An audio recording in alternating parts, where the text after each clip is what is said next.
connecting with my inner child takes some work, Chad. I can see that, but look at you go. You did it. Okay. I know, right?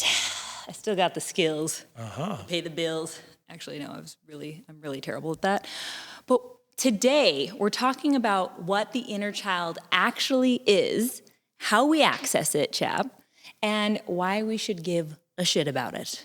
We should give a shit. Are you ready? I am, to barely. Dive deep My inner child's into ready. the subconscious. No, Are you sure? No. Now, have you tapped into your inner child? Have you ever done a meditation where you've seen your inner child? Well, I don't know because I'm always in my inner child, so I really don't know what my adult person looks like. So you're acting from it. Yeah, still. so I think I have to act like an adult because it's funny that you should ask that because I remember when we were talking about this subject, I was like thinking in my head, I'm like, well, I think I always just do what I kind of inner child want anyway.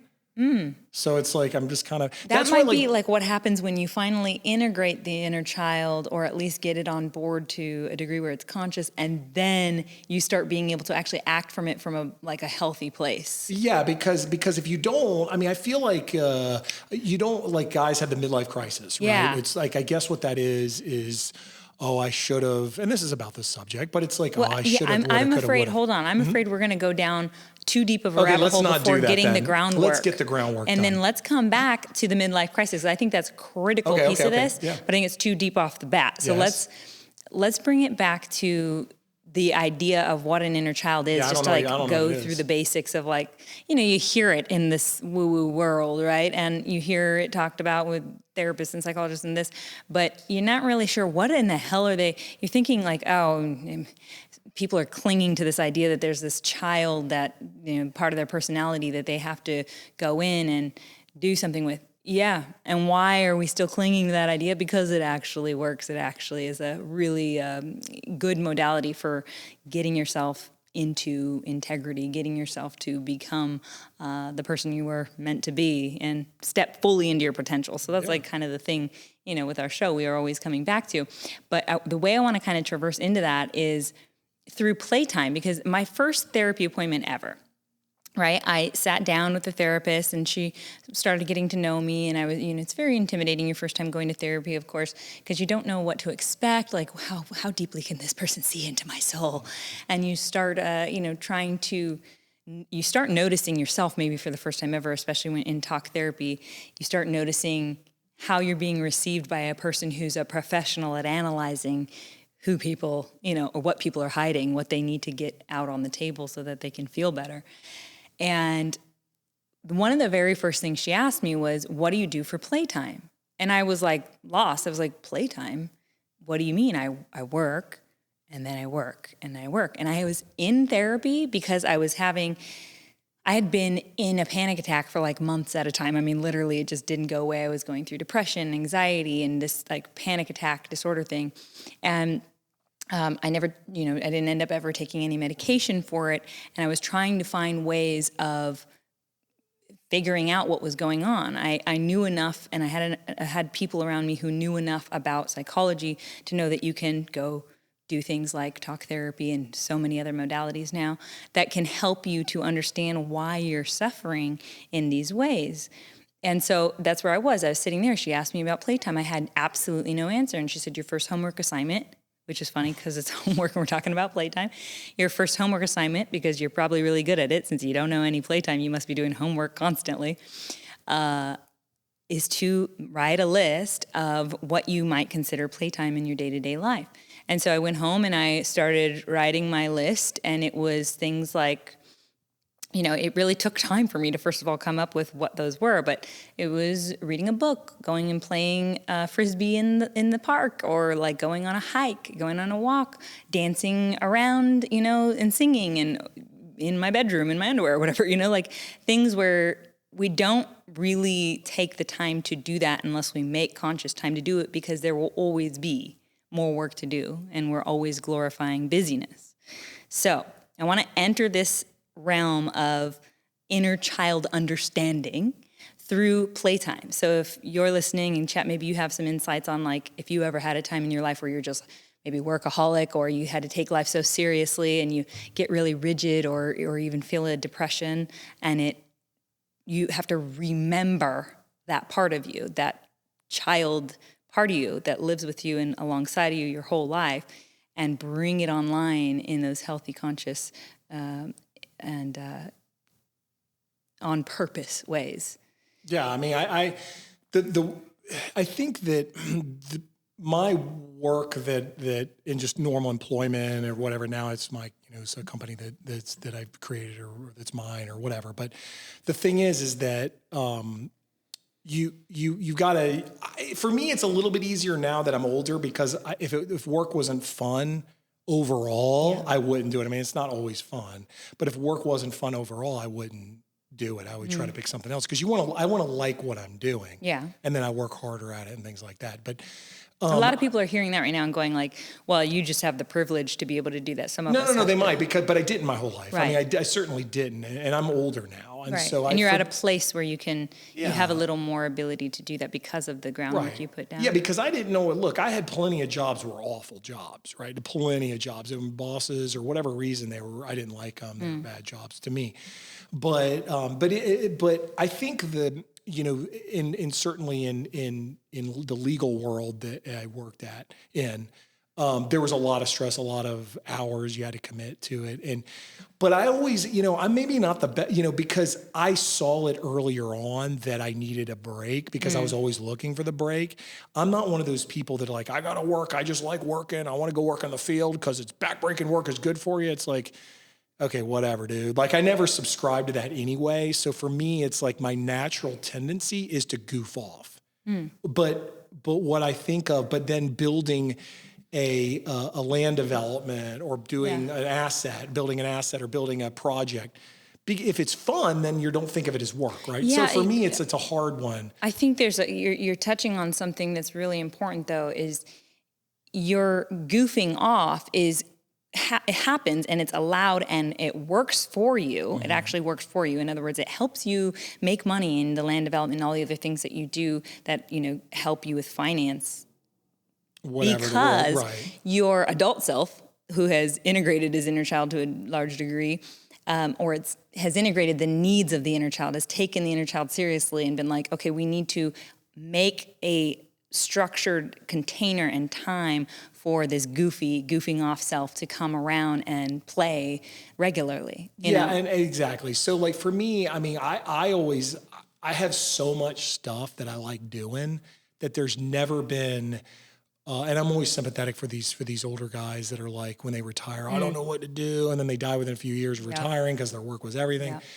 I got so much stuff I want to do in life that's fun related and that's really what you're talking about when people feel so identified with their work that when their work ends, they end.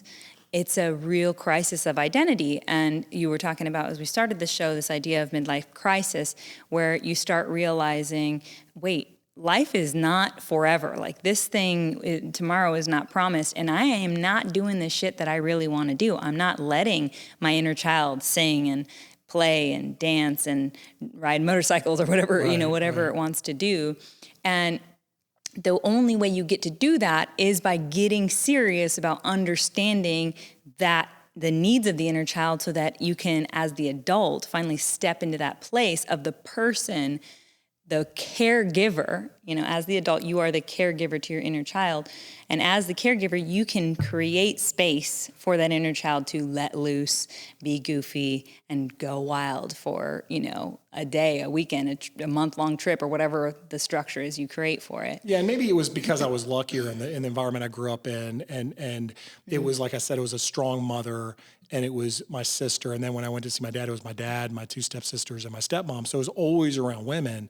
And the women that I was around were a lot more just like fluid and I don't want to say holistic's the thing, but a lot more encouraging of, and maybe it was because I was the only real guy, where it was like, oh, well, Now, they wouldn't, if I was playing Army Men or whatever, they wouldn't engage in that, but it was all very like acceptable. It wasn't like, no, you need to be working harder. So It was the like, balance was acceptable. there was balance there. And maybe that was, maybe that another, it's not all work. And, maybe it was a credit to my mom or certainly my grandmother who was a big part, but I don't know. On the other end of the spectrum, perhaps, and maybe not, but maybe, I know we have a lot of similarities, but on just to play, I don't know, a devil's advocate, but just play the other side of it. Growing up, I grew up with two entrepreneurial parents who were not like hyper successful entrepreneurs, but definitely, diligent, showing up for that work that they set up for themselves daily. And to me, it looked like work was what you do in order to be, independent. And, we've had a conversation about hyper independent women and how that all comes about and why that happens, and how it's quite unhealthy. But the idea that got instilled into me was that work was the identity. Like, this is who you are. And then what ended up happening, like I was describing when I ended up in the therapist's office, was that I burned the candle at both ends because I said yes to every job, because especially in the career of modeling that I was in, you don't have the next job necessarily promised. So it really was, it's just like, I saw my parents as entrepreneurs who were building their business. It wasn't, passed down to them in any way. It was from the ground up, and they had to take every client that came their way and say yes. Well, they didn't know when the music would stop. Right. They didn't know when the music would stop, because building does take a lot of that, a lot of work. But if you burn yourself out, there's no one to do the work anymore anyway. So there does have to always be a balance. And, I think they've come a long way too. We're always children raising children, right? So and I think that the one of the reasons that your work identifies you is because I was discussing this with my kid, and you go, and I was telling him about this, and I said, you go to a party or a meeting, or you go and there's other people there. The first question is like, what's your name? John Smith. What do you do for work? It's not like, what do you do for fun? I hate that question. That's so, I know. But what do you do for fun? That doesn't really come out at all. Also, because 99% of people you ask that question to, I guess depending on the circle you're in, but are not going to feel good about their answer. And that's the sad state that we're in. Yeah, I play video games. Okay. Well, you know what I mean? It's like, which one, like if you told me that, I was like, oh, sweet. Okay, look, which one do you play? Do you play this one, this one, this one? Well, if you do it for a living, it becomes something different. But I think, but that's me. And and as you go to these things, and it is weird that this is how society is, but I guess it's just to paint it in the best possible light. It's maybe that what else are you going to talk about? Because, you go somewhere, and I try not to do this. You go somewhere and you're like, hey, well, John Smith, and you're Rodney Smith. I was, they ask you, like, well, what do you do for work? And when they ask me, I'm like, oh, Jesus, how do I answer that? Yeah. I'm like, I do all sorts of stuff, but I'm usually like, this is asset management. And they're like, oh, great. Do you do financial planning? I'm like, no, it's private. I don't do anything for anybody. And then that usually kills it. Yeah. But then it's hard because they, you ask that question because it's an easy way to connect. Yeah. And then I usually turn around and ask them what they do. But here's the thing. Why is that the easiest thing to ask an American, especially? I'm just going to talk about Americans. Because in our society it's important. But it's the other thing is, like, a lot of guys do this to me, and they're saying, well, no, but not that it's important. It's because that's where we spend our time, and we identify deeply with, because we spend all of our time there. We don't have the balance. Well, that's it. You're right. And we end up struggling because we have no space for ourselves to all the other parts of ourselves. Yeah, and it makes sense because if you think about it, like on a Monday through Friday, I mean, you wake up at, 6:30, whatever. You got to drive to work, you go to work, you get the kids to whatever. By the time you get home and you have any time to do anything, it's too late in the weekday. Yeah. And then the weekend, you're catching up one day. And then the other day, if you're into sports or something else, then maybe that sucks up the rest of it. So, and if you're single, maybe you're trying to meet people. So it really does. It very quickly, it can eliminate any sort of just fun time. Yeah, and it's very sucky. So this idea of this discussion is to drill down to what the inner child is and how we.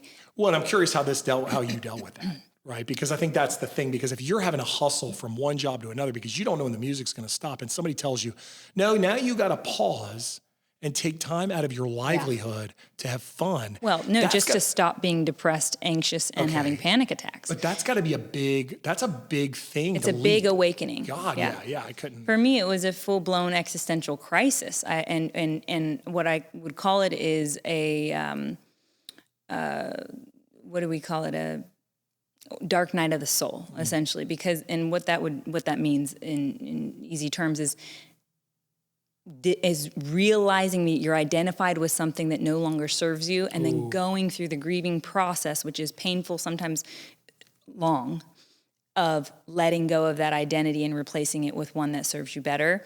And that's what Dark Night of the Soul really means here. And when I went through that process, which took time, energy, going to therapy, speaking this stuff out loud, journaling, getting into all different types of modalities of working on self and accessing lots of times the young parts of myself, this inner child piece of me, that I could understand why I ended up as extremely in struggle and in pain as I was. And that took a lot of showing up for myself, and essentially showing up for the inner child and going like, okay, you have my attention. You're screaming through depression. You're screaming at me through anxiety, and you're screaming at me through panic attacks. I mean, debilitating panic attacks. I don't want to take a pill to mask you because you're trying to tell me something important. Something inside of me is trying to tell me something important. The first thing, I'm just going to give my journey, because I think it's always a good way to relate, is through someone else's journey. But what I first went to was, what's wrong with me? There must be something physically wrong with me. Is it a brain tumor? Is it something wrong with my hormones? Am I out of whack in some way? Do I have some disease that I can't figure out, some mysterious disease? I went to tens of doctors, and they looked at me, looked at my charts, said, we can prescribe you Prozac of some sort, whatever type of Prozac. And I said, it can't be my mind. It can't be my mind. I can't be thinking myself or stressing myself or working myself into this issue. And I looked in every route. I learned so much about my diet, my hormones, all the other things that I thought it could potentially be. And I feel a lot better because I did do all that work with those things too, sure. And that all does play a critical part into our mental health. But in your case, you might have been just weeding it out. And exactly. And at the end of the day, it was the main factor. And all those things come into play. But the main factor was my inability to slow down with my symptoms, which look like depression, panic attack, anxiety, and listen to what was actually being asked of me. And what's being asked underneath the dis-ease in the body, a lot of the time it happens through actual disease when it gets really loud, is this conversation that needs to be had with the lost, repressed parts that we don't want to look at anymore because we don't think they serve us. In my case, my inner child needed playtime. It was no longer allowed to be goofy and spontaneous and, playing. And it now needed to be serious and work every day and be making money. End of the day, that was it's the most important thing. So it no longer could be a child doll.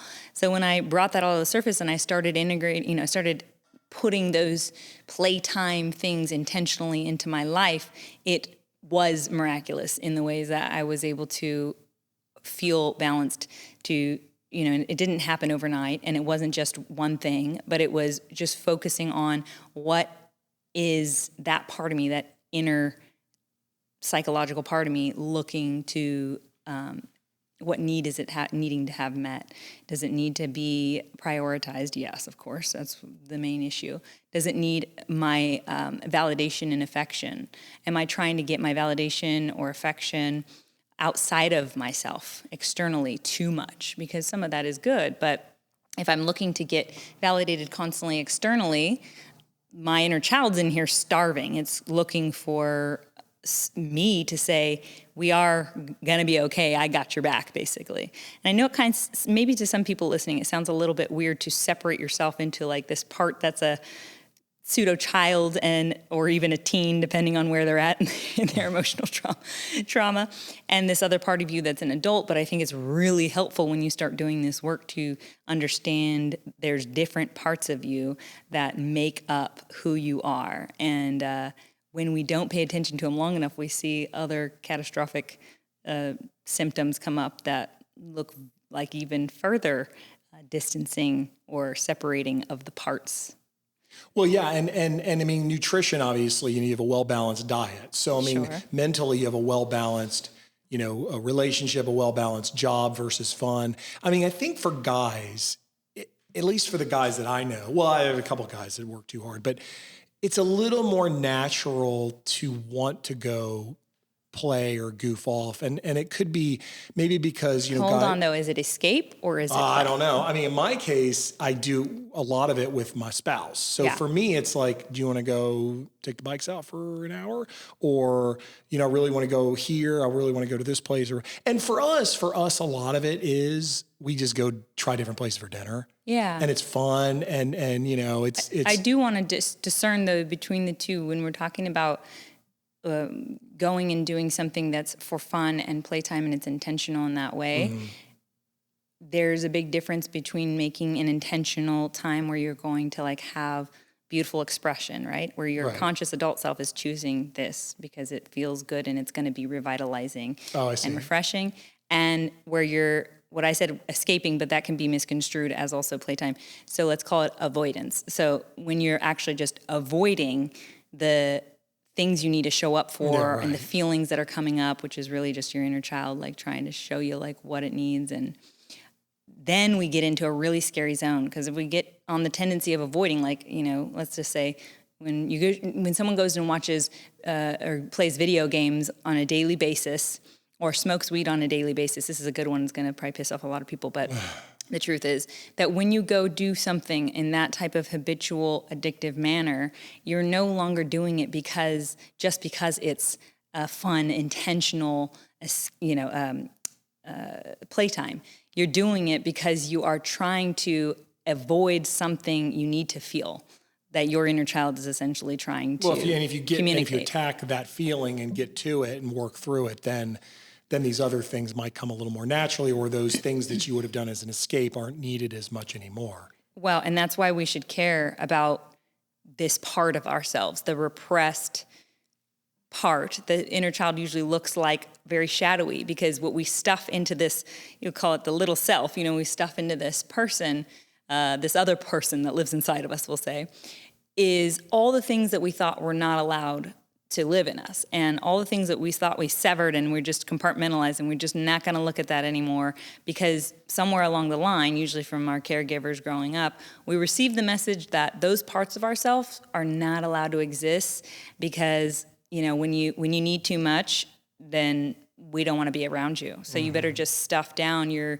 needs for anything. And then you become the people pleaser. Or, when you act out too loudly and your voice is too loud, you're showing off. So turn that down, dim your light. We don't want to see it. Nobody cares about you anyway. Right. And now your specialness, your uniqueness is completely squandered and you just put that down too, and I'm going to just fit in, and I'm going to be like everyone else. I don't want to stick out like a sore thumb. Which, whatever that is. Right. Whatever that is. And the list goes down the line. But any place that is seething under the surface and comes out usually, when we're in conflict with someone or triggered by someone, and these parts of us that come forward and they say, you're just like your father, or you're just like your mother, or, whatever happens. And we go, we're pissed in that moment because there's something true about that, right? And it's not that it's true on the surface usually. It's true in the subconscious. It's true for the inner child that we thought we had fucking severed. We thought that thing was not living in us. And it's not until we befriend those parts, or that, we'll just call it the inner child. It can just be an accumulation of all those repressed parts. It's not until we befriend the inner child that we begin to bring that stuff online again in a way that can actually fuel our greatness. And it's a very scary voyage, which I recommend having a professional online with because it's often needed because there can be some darkness that you have to sift through, not impossible at all, but incredibly important. And it'll probably be the most accelerating thing that anyone ever does when they start doing that type of inner work. Well, and on its less on the more surface of it, and as far as having these other things that you really enjoy doing that are fun or refreshing, things like that. At one point, you're going to end up not working in this industry that you're working in. I mean, there is going to be a time, unless you unfortunately, not you, but one unfortunately passes away before they're retired. At one point, you gotta get out of the job, you got to get out of the money making mode, or for the most part, you'll be out of it. Either retired, you tried it for 30 years, or you're onto something that's not as intense, but you need to have something that you can do instead of just turn on the TV, sit there all day long, turn it off, go to bed. You have to have something. And I think that's where a lot of people don't really discover that until they're in retirement. And then they say these things like, I'm having the best time of my life. I feel like I'm a kid again. And why wasn't I doing this a lot of my life? And things like that. And it's kind of sad because you don't discover this until you're that much older. My thing is maybe when you're talking to me, I'm definitely listening. I'm highly sympathetic to people in these scenarios. My thing, as you're saying this, I think the opposite. I'm like, I don't know where my adult self is, because I think that I know I'm a kid, and I know I'm putting on that, not game face to be an adult, but I'm just like, I just want to go do stuff, and I'm dying right now. I want to go out. Maybe that's ADD. I don't know. I just want to go do this, go here, do this, go there, do this, and it's like all the time. And it's like, but how can I do that in a way that's productive? Yeah. You know what I mean? You also have to sustain it. I'm like, let's go, let's do fun stuff. And it's like, I want to wake up every day, because I had so many jobs that on a Sunday, I was just miserable. Sundays were the worst, because I knew I was going back to jail basically the next day. And that went on, and I kept telling myself, one day you're not going to deal with that anymore. And I got there, and I'm just like, still for however many years, I'm like, just what do I want to get into next? Sundays are not horrible. I like Sundays. And I'm like, Monday, what am I going to attack, Monday? So I'm lucky. I'm very lucky. But at the same time, I recognized that much younger. And I knew, like, this sucks. I don't want these kind of jobs. So I know that's not exactly what you're saying, but what I'm saying is it's harder for me to understand, because I always sought the fun in the day. What was going to be fun? I think that maybe it's a good way to correlate it to the swap that we talk about a lot on this show of victim mentality, which a lot of people feel in their day-to-day job. Well, yeah, like we're even listening to this conversation, like, well, y'all too, they must have some imagination of how privileged we are in all these different ways. Right. And we are very privileged in many ways. But the difference is that we're recognizing the privilege and working from them and with them and using them. Well, listen, and by the way, let's talk about that really quickly. And you don't know, somebody that's listening to you or listening to me, they don't know what we had to do to get here. 100%. But even besides that, the point is that even if you are the most, whatever that looks like, the most privileged person, then that is your duty to use those privileges to your advantage, in my opinion. And we're going to get deeply into privilege and the privileged man in another conversation. I skipped ahead, sorry. In another conversation. But I do want to say that the idea of the victim mentality, which is I have to show up to this job. I have to show up to this job because life has happened to me. I have to do this work because life has happened to me. And my dad did I have no choices. choices. This isn't a choice. I mean, that's fucking bullshit. First of all, that's never true. You always have a choice. Now, the choice may not be easy, and more likely, and the reason that you're staying in that victim mentality is that the choice to show up to that shit job that you don't like keeps you invested in some identity that is tired and toxic that you need to really investigate. And so that's what we're talking about today, is how to look at that stuff, which is all seated in the inner child, and start twisting and unbinding your mind from being a victim to the job, a victim to having to work because you're living in such scarcity. Scarcity is the most victim-y word ever.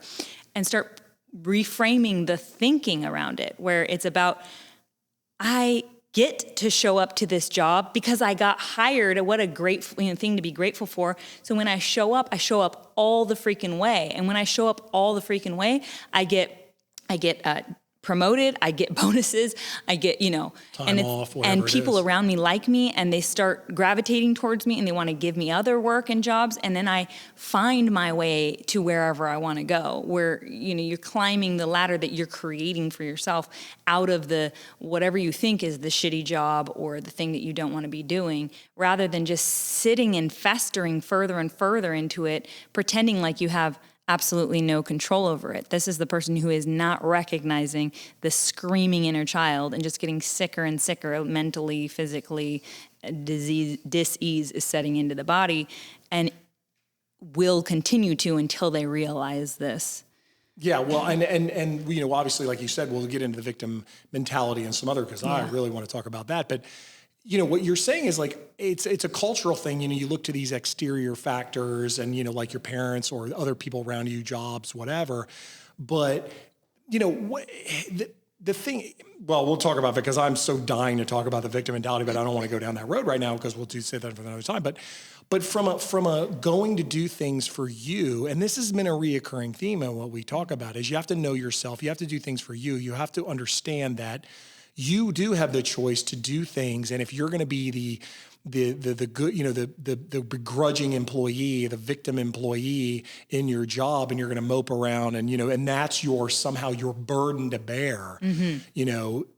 It's your choice, though. It's your choice. Because then what happens is... Because everyone has seen the person who shows up to the exact same job, the other employee, who's like jubilant and like everybody loves that person. They are so invested in their job. And even if it's the janitor or whatever, you know, whatever job it is that someone might say, I don't want that job because it's tedious or whatever the thing, they show up every day with a smile, with care. They talk to their people at work and they build relationships, and it fills them up. And it's not that you have to force this on yourself, but it's that you've got to consider that you have control. Like, what can you control here? What can you change here if you need a change, instead of just saying it's happening to me? You definitely are in control. And I think that's this thing here. And you're in control of your own, you know, your destiny. Yeah. Goes My mom saying, has always said, like her famous, you know, mantra has always been, we're not left to our fates without the ability to affect the outcome.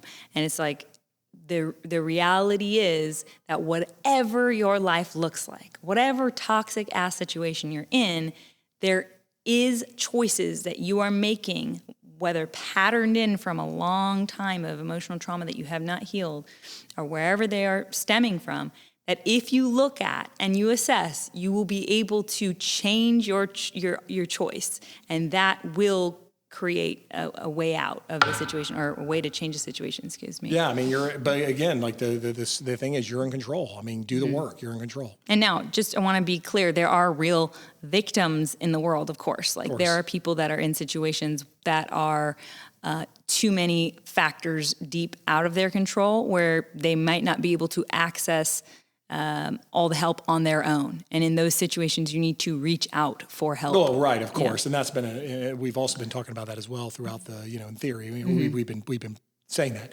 But we need each other. For the most part, for the most part, if you're sitting there thinking, well, woe is me, but you really have a normal life, for the money, whatever that is, but you have a normal, you know, you're in the United States, you have a decent life. I mean, come on, you have privileges. Yeah, you are privileged. You take those and run with it. Take those and run with it. Score the touchdown. I want to just maybe wrap this combo up with the actionable, you know, ideas of how to actually access the inner child and heal the inner child, which is, you know, there's so much work on this, and it's a very in-depth, you know, it would take us years to give all that information, but and I'm sure you can source that from so many different places.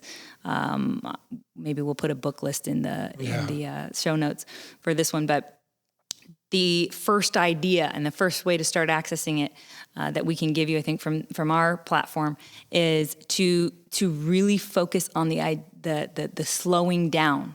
So, like, when you're feeling mad at your job, when you're feeling like you don't have enough time for playtime, just to stay on topic of what we've been discussing, or when you are in pain because your relationship isn't the type you want, you know, whatever your thing is that you're struggling with, take that as an indicator and as a signal to slow down with yourself, figure out what's going on inside your body. I mean, it can literally feel like a tightness in the jaw, constriction in the throat, in the chest, uneasiness in the stomach, queasiness, nausea.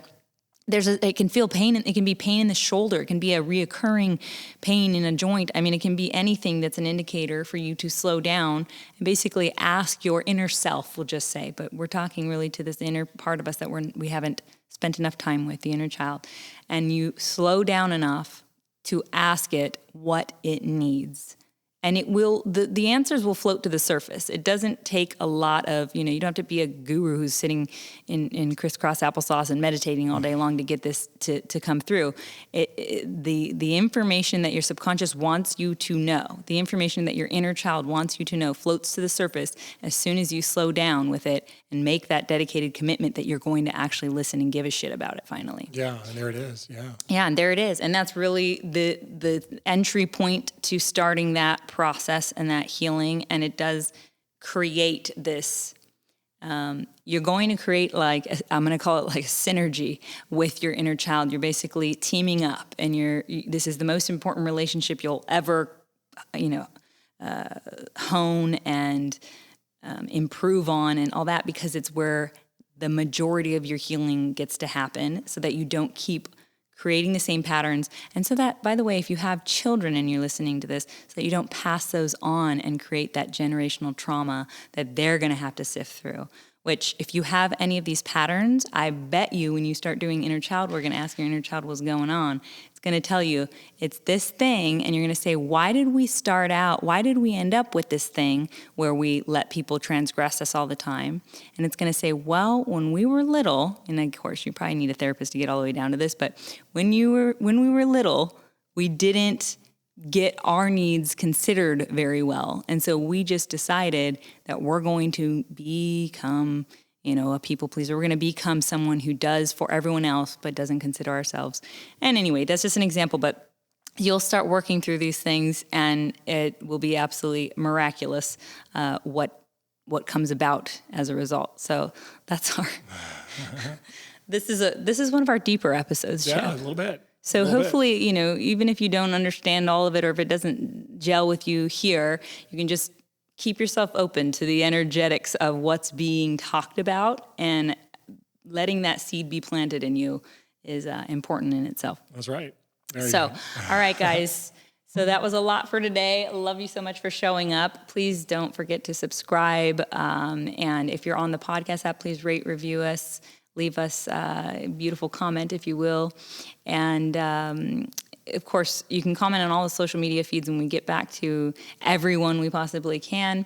If you enjoyed this episode, please share it with someone who might need to hear it. We do this show every week, so we'll catch you again next week. And I just want to remind you that you already are.